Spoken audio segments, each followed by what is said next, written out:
Hi, everybody. It's Andy here again with my partner, Doug Kenney, on our Coffee and Conversation. We've got a really, well, actually, it's a pretty intense conversation today. We're actually going to be talking about bullying, and we are very anti-bullying. And it affects so many people, yet it goes hidden under or hidden in the dark at times because people are scared to talk about it.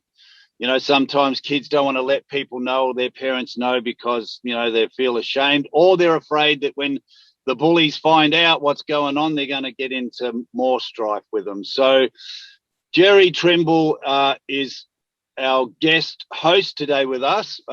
Jerry, I'll let you share in a minute about, what you're up to, and you're actor and you're anti-bullying activist. You do a lot of stuff. Ex-world champion kickboxer, twice world champion. Yes, there'll be no bullies in your ring, mate. And we have Bradley Sewart with his mother Amira from Melbourne, Australia. We have Adam, who's from country Victoria in Australia.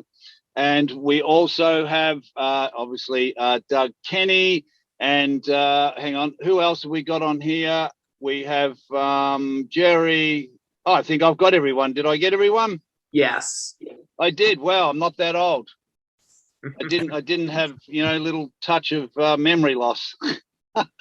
All righty. So, first of all, Jerry, can you just share a little bit about, who you are and how you became, being a big activist for, anti-bullying? Originally from Newport, Kentucky. I was bullied as a kid relentlessly from age probably 11, 12, and 13. I had a condition of severe acne and cold sores that was so bad that it caused me to be bullied constantly. I contemplated suicide numerous times, and where I was from, there's bridges that go from Kentucky that separate Kentucky to Ohio, and I don't know how many times I've walked across those bridges going to the comic book store, stopping and thinking what would happen if I did this. It would end everything. And of course the only reason why I did it was because of my mom, and what it would do to her. And so there was one time, I joined the sports and I was bullied in every sport I tried. So I quit every sport. And then that last time when I got beat up pretty bad by the bullies, I ran away from home, got a bag, and decided to run away. And I've never run away before. So I'm walking through the streets and I discovered Bruce Lee, the movie theater, Bruce Lee, Chinese Connection. I snuck in, saw Chinese Connection, went home, asked my dad. It inspired me, so I went and got magazines, and I joined the karate school. I faced my bully and beat the. Excuse me, can we say that? I mean, right, Doug? And let's just say I was never bullied again. And then bullying was near and dear to my heart. And as I was coming up into the ranks in the martial arts world, I moved to Atlanta, Georgia, got into fighting, and then won Kentucky State, Georgia State, Southeast, U.S. title, and then 2 world championships. And then got into all kinds of bad shit with drugs and stuff, and realized what my purpose was to inspire young people, and especially inspire kids that are being bullied, and inspire bullies not to bully anymore. And right. I do a lot of work with at-risk kids and kids that are being bullied. So that's my purpose. That's really awesome, Jerry. And you just brought up one thing I was going to say, but you beat me to it. Mm-hmm. Is it's not just about the victims of being bullied; it's the bullies too. You can't leave them out of this. We've got to get to them as well, because we don't know why they're doing it. Yeah. I got an idea. They need assistance. We'll talk about those ideas I got, why they do it. Yeah, awesome. There's quite a few reasons. Yeah, but yeah, you're right. Yeah. Yeah. Absolutely. So thanks, mate. And Adam, since I've never met you before, Adam, we saw you post something on our Spark group, and what a share you posted. I don't know if we had a chance to send it to you, Jerry, but we will send it to you and have a read of what Adam can share a bit about it anyway now. So I'll hand it to you, Adam, and you can share a little bit about that amazing journey I read that you posted on our Spark group. Yeah, no worries. Hi, everybody. So basically, in 2019, I came up with an idea. Basically, it was an idea that my wife had posed to me, and at this stage, I was 40 kilos heavier. Sitting on the couch, drinking beer and eating chips were my favourite hobbies. So Wow. I came up with, or together we came up with this idea that we would push a wheelchair, a day wheelchair, the entire length of the GV rail trail, which it runs. I'm not sure if anybody's familiar with Victoria, but it runs through the high country of Victoria. It runs 125 kilometres from Tallarook, which is just out of Melbourne, up into Mansfield, which is the foothills of the snowfields of Victoria. We did it over 3 days, roughly 40 to 45 kilometres a day we were pushing in the wheelchair. My wife was on a bike and I pushed the wheelchair. Wow. Yeah, we managed to raise. This was all to do with saying thanks to a couple of the organisations. I play wheelchair footy as well, AFL. And just sorry to jump in, but for people overseas, AFL is our top sport in Australia. I mean, being football. I'll show you what it is if you like. I'll turn my camera around and I can show you because I'm sitting at the local footy as I talk to you. Oh, right. That's awesome, mate. Yeah, AFL is a bit like the NFL here in America, right? It's the top, football game in Australia. It's very rugby and that are very close underneath. I'm not a rugby fan, but yeah. So, and are you? I don't know. Are you a wheelchair user, Adam? No, I walk with an altered gait. My mobility's reduced a little bit in the last couple of years because I got a broken leg playing footy. And so I've lost all the lower half of my body. I've lost a lot of muscle tone from the broken leg. So yeah, but basically I wanted to thank the organisations. I don't believe that organisations dealing with disability services, I don't think they get enough thanks. And I think that is part of the reason why a lot of organisations are sceptical to get on board with disability services because there's nothing much in it for them. And I mean, you shouldn't do things purely for what's in it for yourself. But the old saying is nothing for nothing, I suppose. So I wanted to thank them personally, and we managed to raise, over the 3 days, we raised $8,500. That's good, man. Yeah. Yeah, that's really good. And have you had much trouble with yourself with being bullied, Adam? I definitely have, yeah. Being born with spina bifida, as I mentioned previously, I've got the altered gait. I walk, one of my nicknames, which is probably discrimination in itself, but my nickname to all my close friends is Pidge because I walk a bit like a pigeon. My toes turn in. Oh, right, yeah. Yeah. And I basically walk from the hips. So yeah, anytime people, new people see me, they straight away turn to my legs, looking at my legs. And kids, as kids are very outspoken, they're pointing and talking to their mums and whatnot. So yeah, I've had it my entire life basically. Yeah. Look, thanks, mate. Great story. Like really, like what a you're not giving up. That's for sure. That's awesome. That's really cool, mate. Right. Yeah. All right. Well, thanks, mate. Let's go to our next dear friend, Bradley, with his mum. Bradley, how you going, my friend? Good. Now, Bradley, his mum can share a little bit about, Bradley's story if you want, and, what Bradley's dealing with. And he's been through a lot of quite a bit of trouble over the last few weeks with being severely bullied online. Now, we don't want to mention the names of the people. We don't need to say what they said, but it actually really affected Bradley quite severely, correct? Yeah, it did. Brad's story is much the same as Adam's.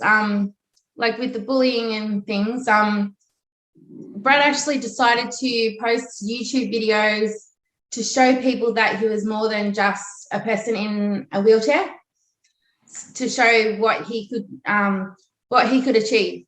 Because often people look at someone and they see them for their wheelchair or you know, their altered like walking pattern or whatever.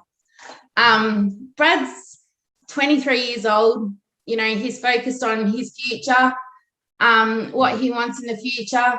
And a lot of people were bullying him and saying, you're not going to have this, you're not going to have that. Nobody's going to be interested in talking to you because of your disability. And he has, and Bradley, I think we mentioned it, but has cerebral palsy, yeah? Yes. Yeah. Okay. And also Bradley, you know, and it's difficult for him with speech at times, right? So I'm sure people pick on him for that as well, yeah?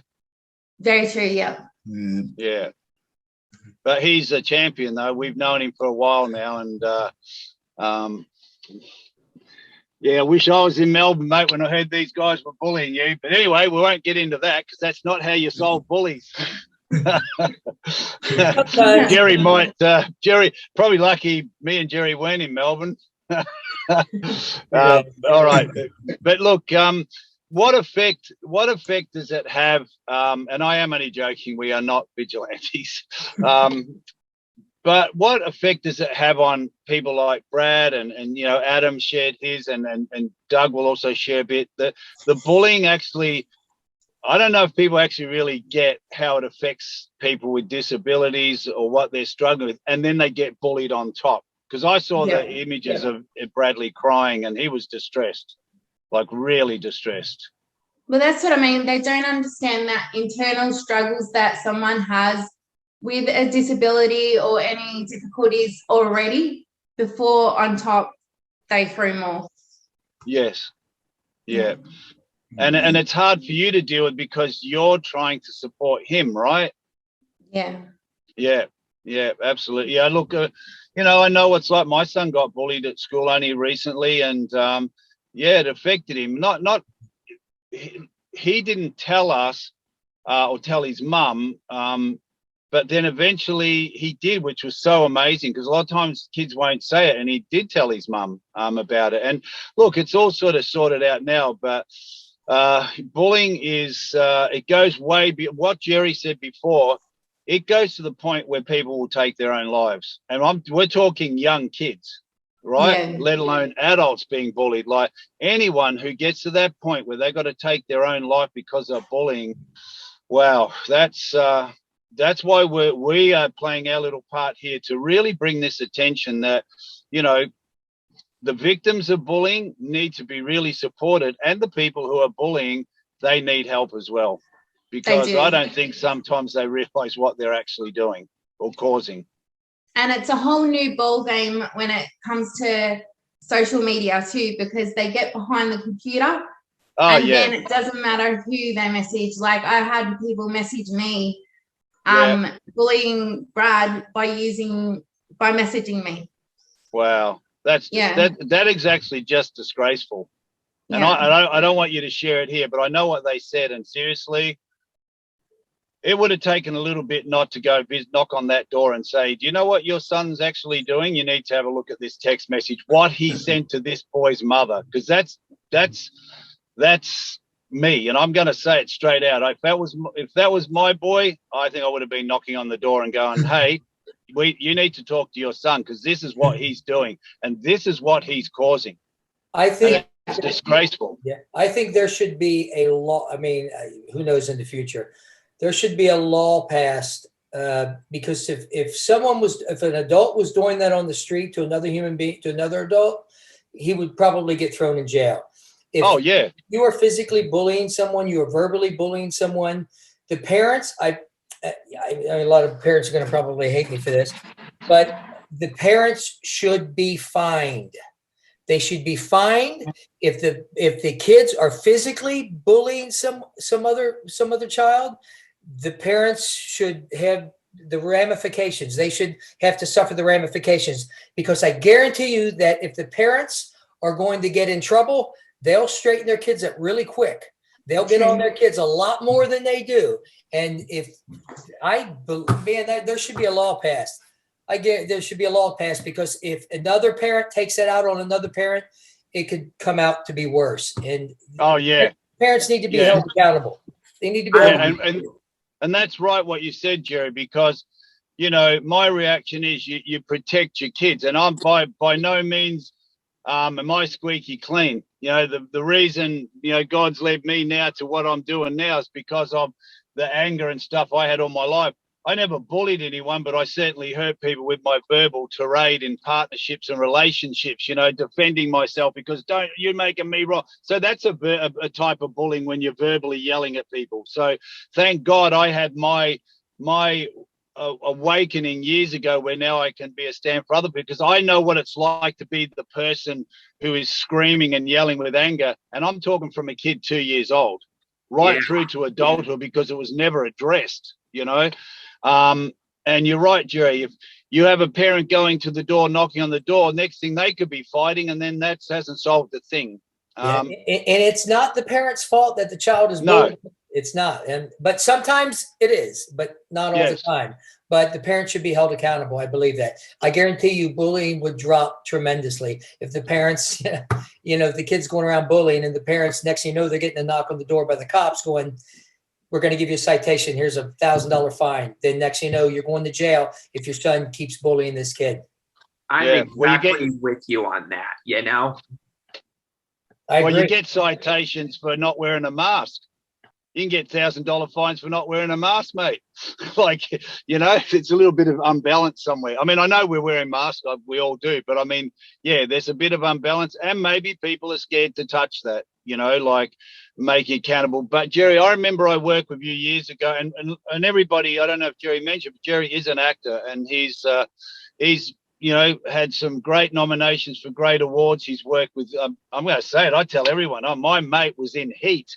He was one of the detectives with Al Pacino, in the movie of Heat. So, and Jerry's still acting. That's what he's doing up in Vancouver. So, Jerry, I visited you sometimes when you worked with the LAPD, when you're living in Los Angeles, working with kids from gangs. Now, the sad thing, this was over 10 years ago. You told me, I said, so how many of these kids, you bring in, teach them boxing, teach them respect? And there was probably 13 kids there, or 10 or something like that. And I said, how many do you save? You went, we'd be lucky if we saved one, maybe two, but we'd be lucky. And I went, what? And you go, because it's such a culture with these kids. They either end up dead, they end up in jail for the rest of their lives, they end up with criminal records. And I went, wow. So, and a lot of those kids, they can be bullies, they can tend to be bullied, or they've been bullied and they want to do something to stand up for themselves. I mean, I'm sure it's a bit of a mixed bag. Yeah. You and Cody came down. Yeah, that's right. Yeah. I mean, why do kids bully? Why does anyone bully? There's a few. They're bullied because they're stressed. They're bullied because they're getting bullied at home. They're bullied because they're insecure. Their self-esteem is super low. They're bullied because they want attention. They're bullied because they're jealous. They can be bullied because they're consuming the wrong foods and the hormones and everything. Who knows what it is?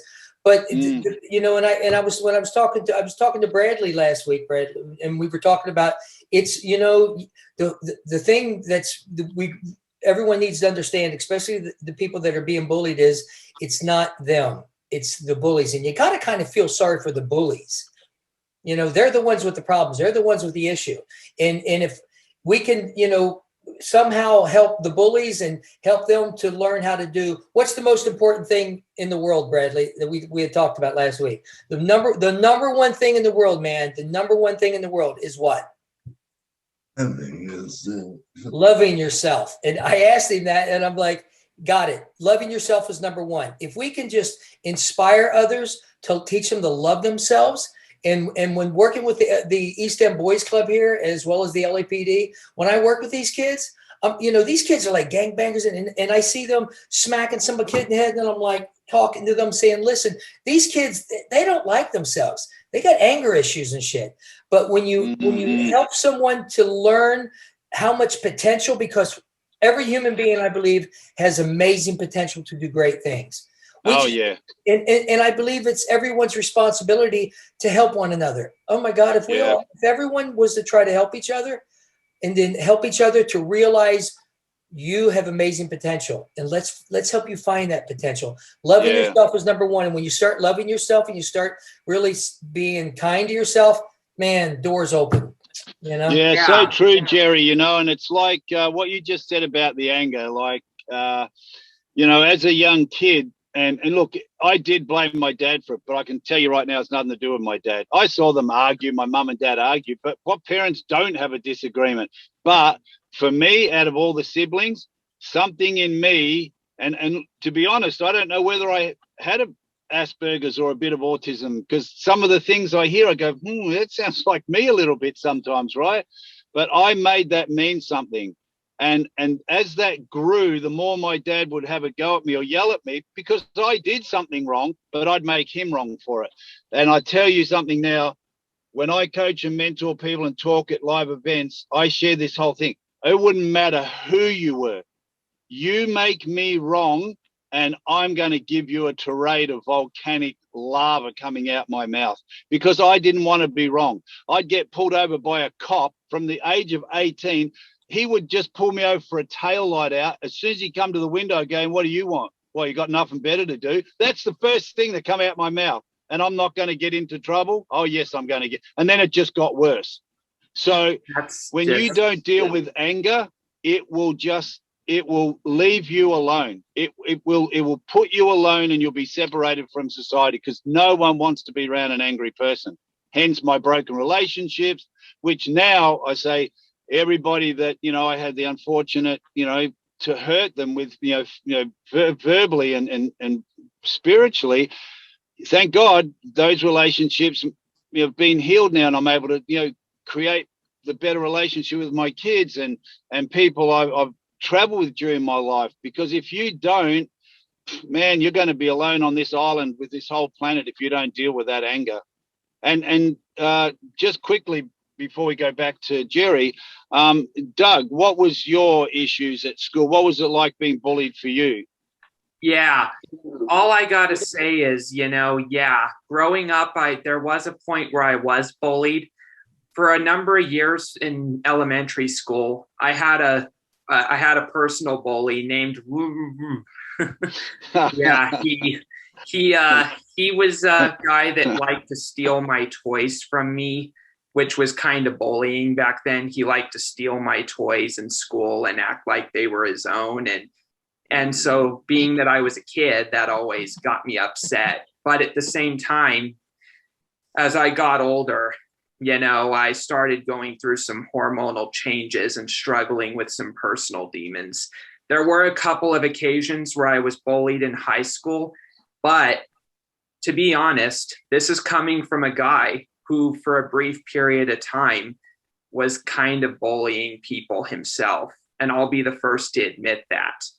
In 2014, I was a diehard NASCAR fanatic. And there was this race car driver that was constantly getting into trouble. And I'm not going to reveal who it was, but he was constantly getting into trouble. And after an incident at the Charlotte Motor Speedway, I became a little bit of a outspoken critic of the driver, almost to the point of an unhealthy obsession.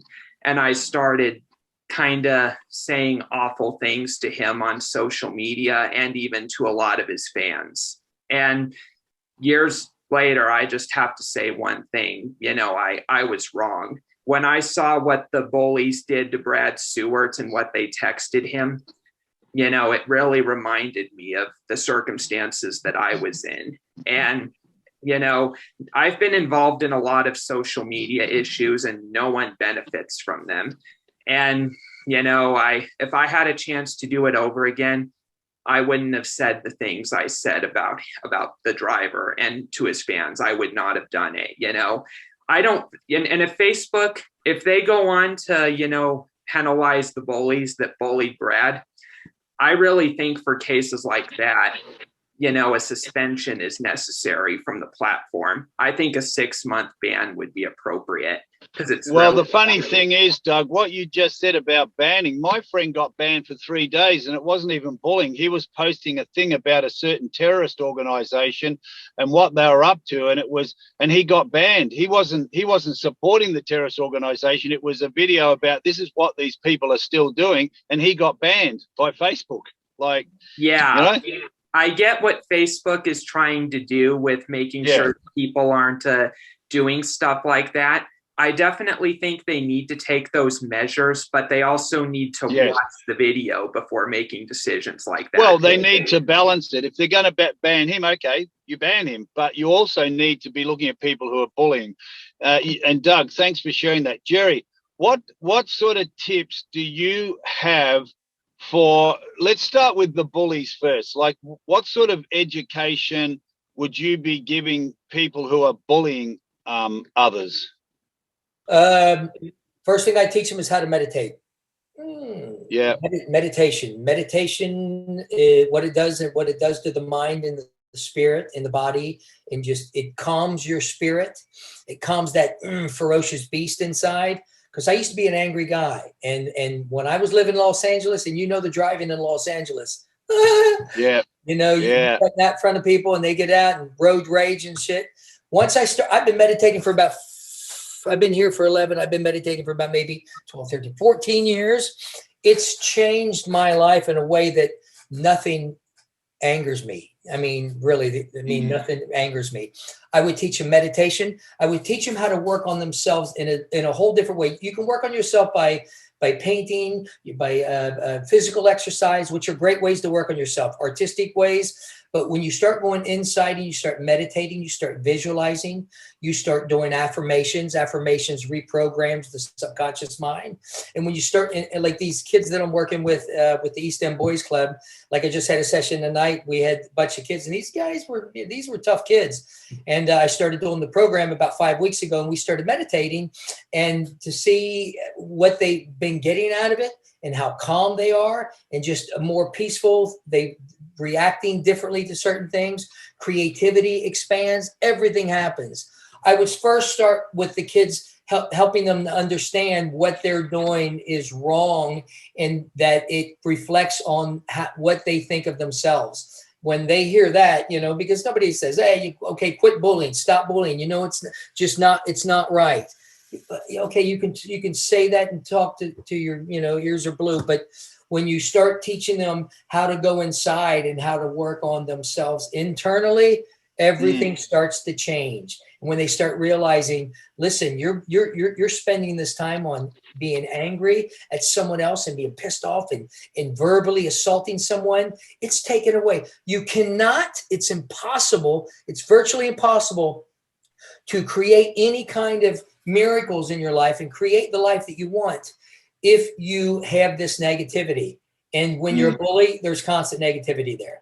So, my thing is just to work on their, with the meditation, the visualization, the affirmations, the journaling, and then start with that. And then once they start calming themselves and going and learning how to breathe, taking oxygen, breathe, oxygenate the system. It's in the diet. Oh my God, the diet that some of these kids eat, it's like chips and cookies and candy and sugar and soda and their hormones and everything is way out of whack. And it's crazy. I mean, what you put in your body is what's gonna come out.